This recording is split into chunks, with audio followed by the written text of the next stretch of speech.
Okay, so today's session is all around why it can be scary for us to be seen. Now, this is something that I think many of us are practicing every day. So it's at different levels that we can be seen in, as well as just stepping out of our comfort zone. And I'll go more into that as we proceed in this masterclass around what is it, why is it scary for us to be seen? So the fear of being seen, it shows up in many ways. So it can be public speaking. I know this is something that I used to be very fearful of.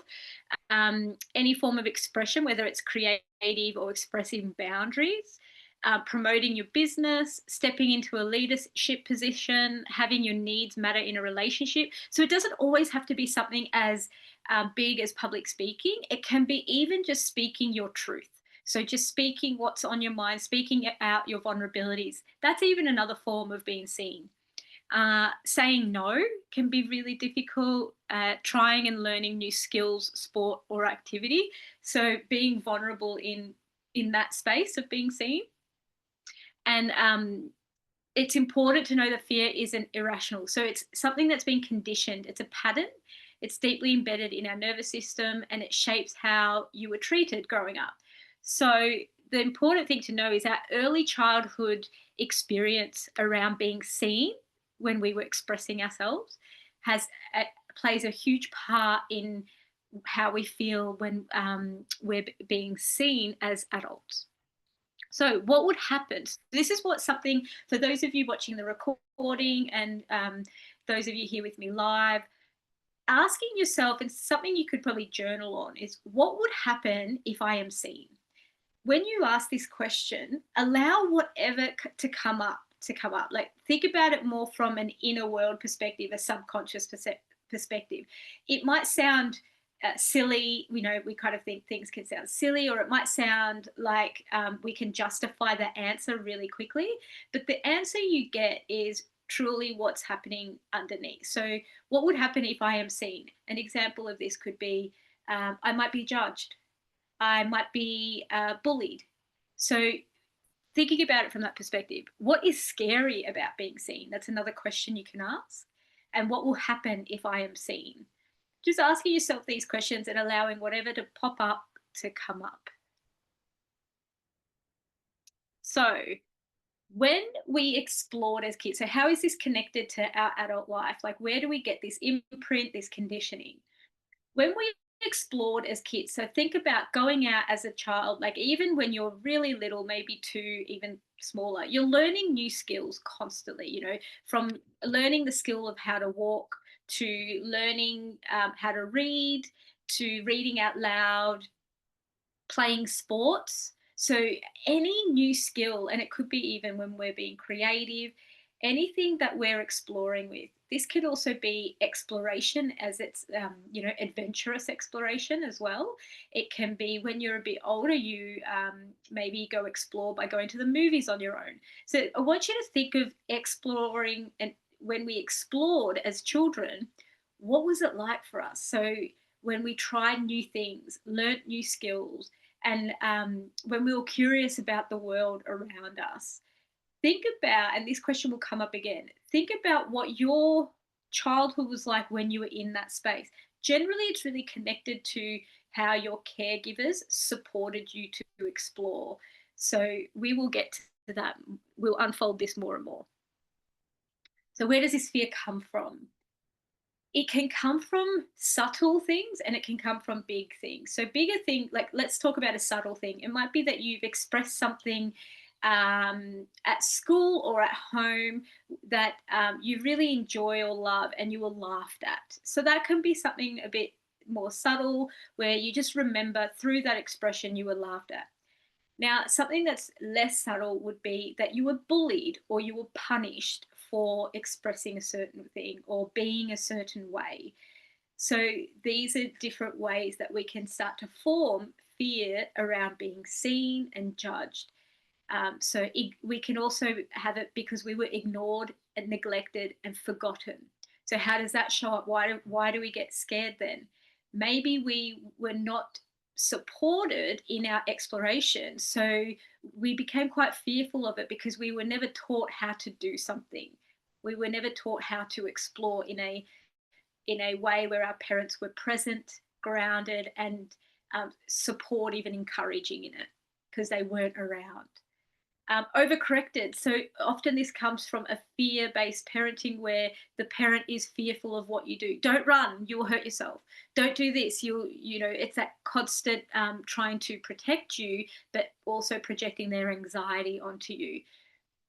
Being misunderstood. So, maybe you express yourself and it's been sort of not seen as something as valuable, or you've been dismissed and devalued in it.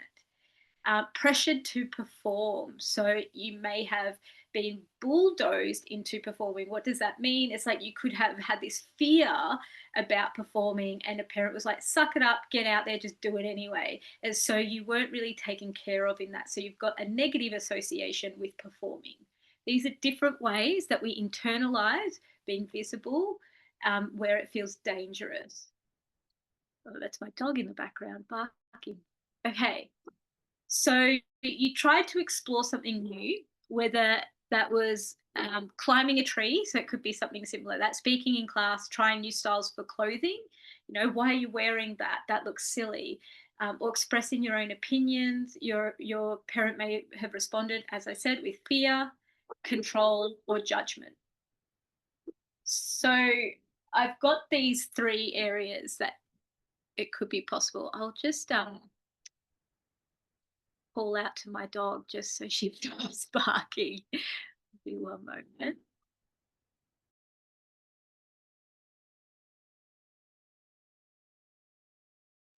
Okay, I'm back. Oh, she's all the way back. Okay. So here are just some remarks that we can get as children where it can feel like fear, control, or judgment. So be careful. Okay. Just sorry about.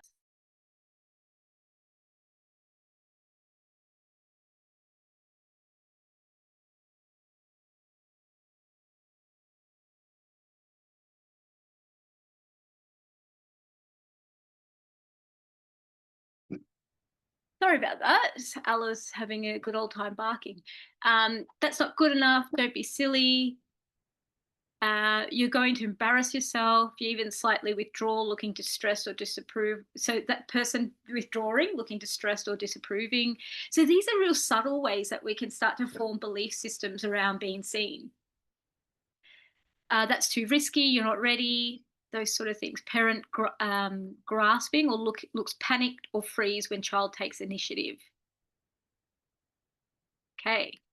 Now we're looking at fear-based comments. So we've already had the ones, I've already said a few of them. You're going to embarrass yourself. That's too risky. You're not ready for that. What if they laugh at you? Something bad will happen if you go too far. Impacts child. The world feels unsafe. Trying new things, feeling threatening. Autonomy becomes associated with danger.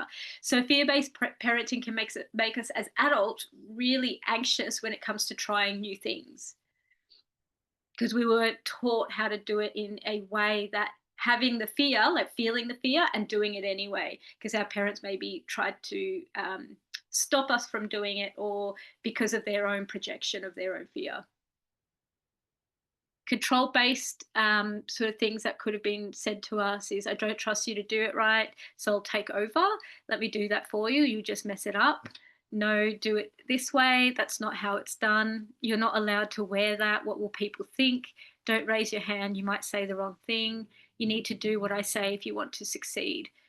The child learns not to trust their instincts. When we have very controlling caregivers or parents, we learn to not trust our instinct because we're being controlled often. So we're not taught how to have our own autonomy or needs, and to follow our own curiosity. They rely external approval and feel doing things wrong. So often that creates that external approval because that's how we were taught to learn new skills, not rather than being in alignment and meeting our needs. It was more, what does my parent want that would support them, rather than what do I need.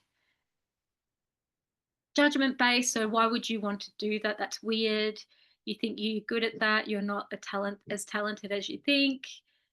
Don't be dramatic. That's not a real problem.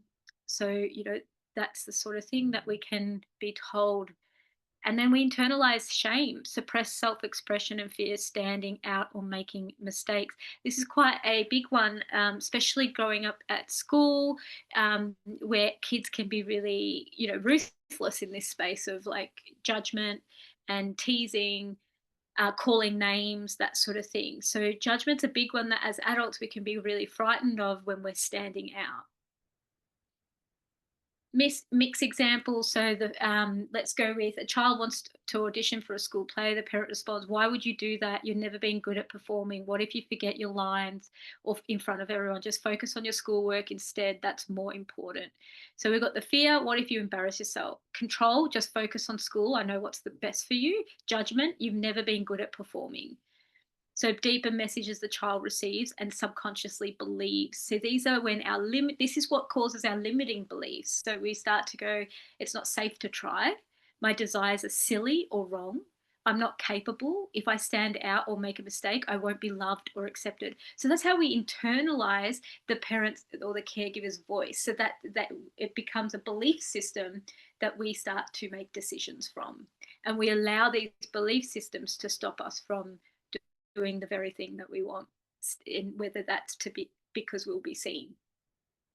What was it like growing up when I expressed my opinion or tried new things? Sports, play, school, learning, creativity. So have a think about, those of you listening, those of you here live with me, have a think about, what was it like for you when you would go express yourself, when you would try new things, when you would play, when you were at school learning. So for me at school learning, it was quite a unsafe place because I was not very good in that learning space and I didn't learn like other students. So I formed a belief that I wasn't as good as them.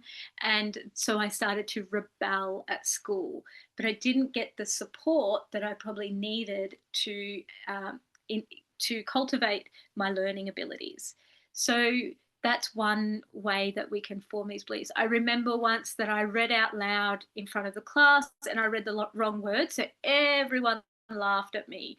And so that created a conditioning around expression, right? Around being seen in front of everyone. And that's something I worked through in therapy to be able to do public speaking, to show up in my marketing, to show up for my clients. How did your parents respond when you got hurt? How did they encourage you? So how did my parents encourage me? How did they play? How did my friends or kids at school respond to my expression or vulnerabilities? These are what shape us as adults. So if we've had negative experiences in this is what creates the fear as an adult to then be seen and to express ourselves. Shame. So if you experience shame when you were learning, rejection in social settings, ridicule when sharing your ideas, your nervous system, as I've said before, creates those protective beliefs. So that's our protector, because it's like, no, I don't want you to be in that situation again. So I'm going to tell you that it's not safe.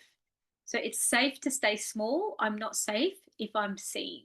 This is what our nervous system does. Now, what does that mean? Because I'm using language and talking about the nervous system. On a physiological level, we feel it first in our body. We feel the fear, and then our mind creates the belief systems or stories around the fear to justify, rationalize why we shouldn't do the very thing that we want to do. And this is what causes procrastination. It's what causes exhaustion when we're trying to do something, or maybe us distracting ourselves and creating busyness somewhere else. On a subconscious level, we do this too. We create busyness somewhere else so we can't do the thing that we're wanting to do but scared of at the same time. So your body associates visibility with risk, even if your adult mind knows better. So it's a conditioning, it's a imprint that we have. And there I've got, it can be subtle but powerful. So the reason where it can be subtle is like we can have a plan around, going for that job, creating the business, marketing ourselves, um, or expressing our boundaries and needs. And this is how subtle it can be. We can, the day of implementing that plan, taking action on that plan, our body can go into like a exhaustion. We can go into tiredness. We could start to become very anxious. So this subtleness comes up through the body and it comes in, and then it makes it very difficult for us to do the thing that we want. So it's always starting from bottom up, and then the mind will come in and say, "Oh, you don't need to do that thing," and it will make up excuses or reasons as to why you don't need to do it. So, fear based responses, these imply the world is dangerous and you're not capable of navigating it. You start to believe, I'm too much, too clumsy, too naive, I'm a problem. So, those are the belief systems that are formed. So, these are examples of belief systems. We all have our individual ones, which in therapy, that's where I support my clients to uncover what are your specific belief systems and how can we meet your needs to create safety so you can go do the very thing that feels scary. Control-based response. You get the message that you can't be trusted with your own choices or abilities. I'm not good enough to do things on my own. I'm a failure. So this is like the sort of imprint and conditioning that can happen. Judgment-based response. This directly attacks your identity, creativity, desire to be seen. Who I am is wrong. If I show up fully, I'll be ridiculed or rejected. So this is really tapping into our self-worth, our being good enough, that sort of thing. So it's really strong belief systems. It just even saying it directly attacks our identity. So it can feel quite on a physiological level. It can feel almost like terrifying to be seen because of these. Because we're humans. As humans, we're born to connect. So when it comes to rejection or ridicule or anything that's it feels like an attack, a push away, we're going to feel quite big fear-based responses and emotions around it. The role of the nervous system. So here I want to bring in more of what I was already saying is that so the nervous system is constantly scanning for cues of safety or even cues of danger. So often it's cues of danger if you've had some sort of trauma or even negative experiences around being seen, let's say, as we're using that today as an example.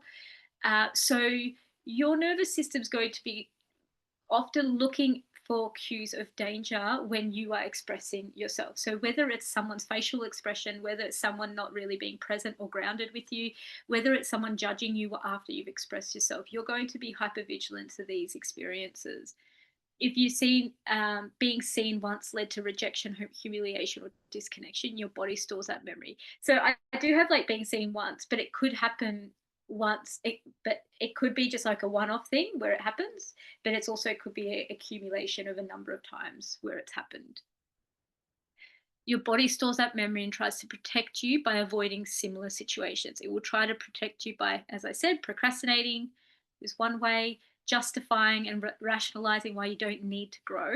So often we will sort of minimize the fact that we want to grow and we'll devalue ourselves in the process. Step out of, so it will also protect you from stepping out of your comfort, create busyness in other areas of your life where you feel controlled, in control, feel in control and confident. So what I mean by that is often when we feel an insecurity in one area, we can in some cases create busyness in the areas where we feel really in control, and we self-abandon the part of us that wants to go in this different direction.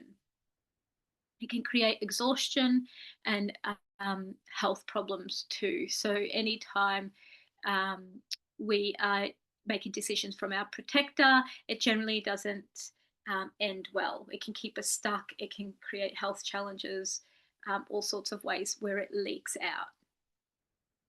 So what do we do about it? Now, I've got there, your desire to be seen must become stronger than your fear of being seen. Why do I say this? Having a very strong why is super important. I've got a YouTube video on specifically on why your why is so important. So if you go to my masterclasses, you'll see that. Uh, it's so important because we've got intrinsic, so inner motivators. These are generally things that make us feel a certain way and meet our needs and values. And then we've got extrinsic motivators where we need to pay bills. We have goals around maybe buying a house, business goals. So we've got two motivators. You want to, when you are moving towards something where you need to be seen and it feels like a big thing, the goal needs to be just as big as that feeling, because it will be so easy to say, I don't need to do it. I don't need to grow in that area, and push it away as it being insignificant. So getting super clear about your goal and your why and your inner motivators around it and building confidence in that area is going to help you with stepping out of your comfort zone. Track your small wins. So, super important to show your nervous system cues of safety and small wins. When you've expressed yourself, when you have put yourself out there and you have gained a small win, uh, even if it's like positive feedback. So, this is all around to track our small wins. We really need to look at our ability to receive positive feedback and to receive in general. So, to be able to receive it, we've got to be put our inner critic sort of just for a moment to the side and acknowledge that it might be there, and receive positive feedback when it comes in, and actually consciously track it. So it might be at the end of every week. I might be like, what am I celebrating this week? What did I do really well? Okay. And I found that when I stepped out of my comfort in that area, I was met with some great feedback. Or maybe I wasn't met with great feedback, but I handled it really well. It shows me that even when I get criticized by someone or judged by someone, I can handle it. So these moments are super important to track. So yeah, starting with small moments, and then we eventually get bigger and bigger with the risks that we take. Support. The reason why support's so important, and I'm not just saying this as a therapist, but as a human in general, when our so being seen means that other people are around us to see us. This means it's a relational trauma if we are finding it really difficult to be seen and step out of our comfort. So if it's in relationship that it was created, it's in relationship that we heal it. So in order for us to heal it, we need to start with safe people, whether that's a coach, a therapist, a friend, a support group, whatever it is. It's super important to start with to get support from safe people. What stops us from doing this is that because it's relational, we've been around people who aren't so safe. So we lose trust in the ability for people to hold us in this space. So this is why I recommend therapy. Not all therapists will know how to work in this space, because not all therapists have also worked through being seen. So I'm not saying you have to work through it to work with someone, but it does definitely help when you've got a therapist, a coach who puts themselves out there, who knows what they had to do and what they had to work through, and what they created, what plan, what inner and extrinsic motivators to be able to stand out. Because we are not born, we are born without the conditioning and imprints that we have. And as we socialize, we start to form these beliefs. As adults, though, what's super important is that we we grow and evolve. So I didn't get to this place where I am today doing these masterclasses being confident the whole time. I was terrified of being seen. I was terrified, and there's parts of me that are still scared of being seen. I was scared of public speaking, of running workshops. So I started with a lot of fear and terror in my system. And so I needed to work through that to continue growing and working in the space that I work in. So I know and can empathize with how difficult this space can be. So, why visibility triggers shame? Now, that's all the reasons that I've already given you. It answers this question, and um, when we're being seen, we're being vulnerable. So, it can be we can have this real fear of being judged, rejected, or abandoned. These are deep fears that we can have. Fears that in our system, in our nervous system, feel like death because as humans, we're meant to be a part of community and connection. And when we lose connection, tribal times, that probably meant that we were less likely to survive. So it's important that we know that it can bring up some real deep fears. So this is where inner child work comes in, or people call it parts work. You can even call it shadow work, where there's a very young part of us, or there's a vulnerable part of us that needs to be seen, to be acknowledged, and to be heard and understood, so we can meet those needs and we can protect that part in a way where we can grow and move forward and not stay stuck. So super important not to bulldoze through this. Now, many people in it's just taught in society to just go for it, suck it up, get it done. You just need to do it this way. It's very cognitive. So what's important though is if you go do something and you've got a part of you that's got fear and terror, that will absolutely leak out in some way. So whether it won't work, whether you attract something that causes it, that's like conflict or chaos, or maybe whatever it is, it will tend to come out if you're bulldozing through. It will feel exhausting and out of alignment, and it won't have flow to it. So often we need to check in with those vulnerable parts to take care of both. And the way I like to see it is, uh, how would I treat a friend? How would I treat my child? How would I treat someone who is feeling very vulnerable in expressing themselves? That's how we need to start treating ourselves. Why we don't is because we've internalized this inner critic that is very quick to judge ourselves because we've been judged so quickly, maybe when we were younger. So we've internalized that. So we learn to witness the scared parts, not shame them, which is what we would have got growing up. So we're reparenting these parts. We no longer shame them to motivate them.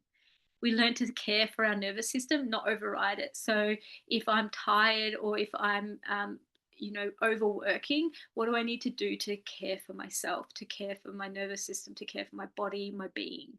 We learn to honor and desire the desire to be seen as sacred, not selfish. So the desire to be seen and grow and evolve into our full potential is so important that we really honor that part of ourselves. So as I said, there's different modalities that I use and areas that I work in when I do this. So parts work and inner child work, somatic awareness and sensory tracking, polyvagal theory and nervous system mapping, relational repatterning, and safe exposure practices. So all those three I've already spoken about. Super important to bring awareness to our inner world, our vulnerabilities, our fear, and then to carry that fear, acknowledge it, and move forward. And the ways that we do that is through understanding when fear shows up in the body, so on a somatic level, understanding how to support the nervous system when we're going through stress of trying something new and knowing that fear will come up, and when we're being vulnerable. Relational repatterning and safe exposure. So that's exactly what I was talking about, creating safety within a relationship, because that's where it's happened. And slow, small steps towards the thing that you want to become less scared of, and to be able to, start to grow in those areas. So exposing yourself, but not in a bulldozing kind of way. The goal is not to be fearless. The goal is to have the resources to move forward with the fear present. super important, creating resources around you for that. Your voice matters, your work matters, you matter, and it's safe to be seen. So so many of us, if we can work through this belief, and we can work through the fear of being seen, it just elevates your experience of what gives you purpose in life, what you really want to be doing, and succeeding in that space too. Okay, questions. There's a lot of information, as per usual. Does anyone have any questions for me? Or for you?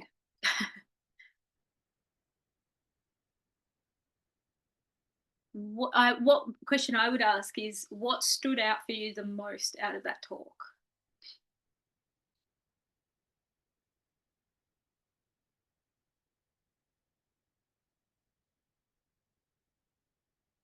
Yeah, I'll unmute you, Glenda. Probably having the confidence to speak up, tell your truth without the fear of being judged, or, they're not going to like me, or, I can't say that because they'll think I'm, trying to tell them what to do, or whatever.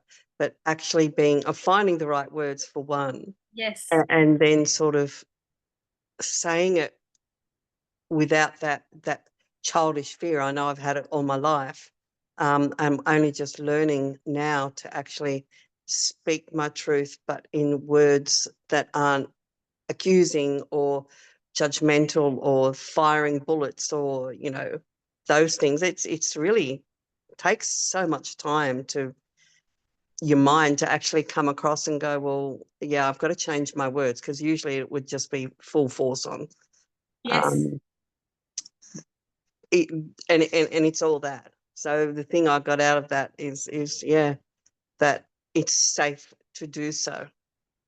Yes. Mm. Yeah, and as you were speaking, what I also get from that is that space between receiving information, getting that activation, and then the fear coming in of being vulnerable and expressing your side of things, and being able to, like you said, it's like taking that moment. For me, I used to be very similar. I'd be very, very reactive, and then I took that moment. Now I even do this now, is I'll just notice the activation, and start asking myself, what does this mean? And I tell the person in front of me, I just need a moment to process that, because I'm finding there's fear coming up, and there's also fear in how I want to address this, because I don't want to come across, like you said, attacking or accusing or all those things. So even creating that space in between to breathe and to go into that activation, be like, what's happening for me here? What is, maybe you don't get the understanding, but you at least know that you can have that space between to then go, oh, something's come up for me. I'm noticing this is vulnerable for me right now to speak about this. Yeah. Yeah, it's a practice. It's definitely a practice. It is, without those old triggers coming up instantly. It's like taking a breath, stepping back just for a couple of seconds, and letting and breathe, like, just breathing, and then saying things, because then the trigger is sort of, it doesn't, it's not as powerful. Yes, exactly. Yeah, definitely. Thank you. Fantastic to hear that you've got to that awareness. Oh, it's taken a lot of years, Thelma. Yeah, it takes time, doesn't it? It takes practice as well. And sometimes we don't, sometimes we get upset. True. Mm-hmm. Yeah. And there's nothing wrong with that. And there's nothing wrong with that, no. As long as we can come back and resolve and, address it, that's okay. Yeah, true. Thanks, Glenda. And Adriana, I'm not sure if you've got any questions or anything you would like covered in this. I know this was a topic that came up for you. Oh, sorry. Hi. Hi. No, I think I would love your explanation, and it makes sense that it's all rooted in, as you're growing up with criticism or being perfect and all of that. Yeah, Yes. it resonates. Yeah. Okay. Right. It was good. Thank you. Fantastic. I'm glad you got some clarity. Was there like, do you have a specific question around your experience that you would like answered? Not really, because I had a feeling it was something to do with that, as the inner child. Yes. And listening to you was more of a confirmation of what I've been feeling. Yeah. Yeah. So you intuitively knew. Yes. Yes. Absolutely. Yeah. What's your plan to move forward? I don't know. I think I need help. Yeah, because I'm aware of this problem and how it happened. Yeah. But I just don't know how to move forward and how to improve. Okay. Yeah. Alrighty. Well, yeah, it's good that you got to that spot where maybe I need some support around uncovering that space and to move. Yes. Yeah. Yes. Absolutely. Yeah. It's just finding Okay. the tools Well, and where to go next. Yeah, absolutely. Well, you know where my website is, so if you ever would like to book in, you feel free to book in there, and I can support you further with something like this. Yeah, awesome. Yeah. And it's good to know that you've been through it as well. Yes. You probably can relate more. No, I don't believe that you cannot help other people if you haven't experienced certain things. But I think it makes it more real, and you can relate a bit more. Yeah. Absolutely. And I've got a mixture of knowing that I've been through it, but also knowing people have their own individual experience in it too. So being able to hold that, like, because I don't want to project my experience onto you, but to hold your experience. And yeah, absolutely. Like I've been through it. I was terrified of being seen. I was terrified of public speaking. I remember my first workshop. I can't even remember it because I was that terrified. I was like, did I actually speak? How did I speak? So I've been in that space of being very fearful of being seen, and I'm still working on it to this day as I grow and as my work grows as well. So yeah, it's something I think we work on until maybe for many years. Yeah, absolutely. Well, that's great. Yeah, I'll definitely have a look at your website. Yeah, come have a look, and thanks for joining us. That's it was great to have you, and I know that last week you weren't able to come, so I thought I had to cut very short. But I'm glad I made it today. I thought I'd cover your question in this one, so I was like, it was a good question. So yeah, I saw that. I was like, oh, this is for me. I need to go. Yeah, fantastic. Thank you so much. I appreciate it. Thank you, Jana. Thank you, Glenda. It was so lovely to have you. Thank you, Thelma, very much. I enjoy these classes. Fantastic. Great. I'll see you next time. Okay. All right. See Bye, ya. Thelma. Have a Thank good you. week. You too.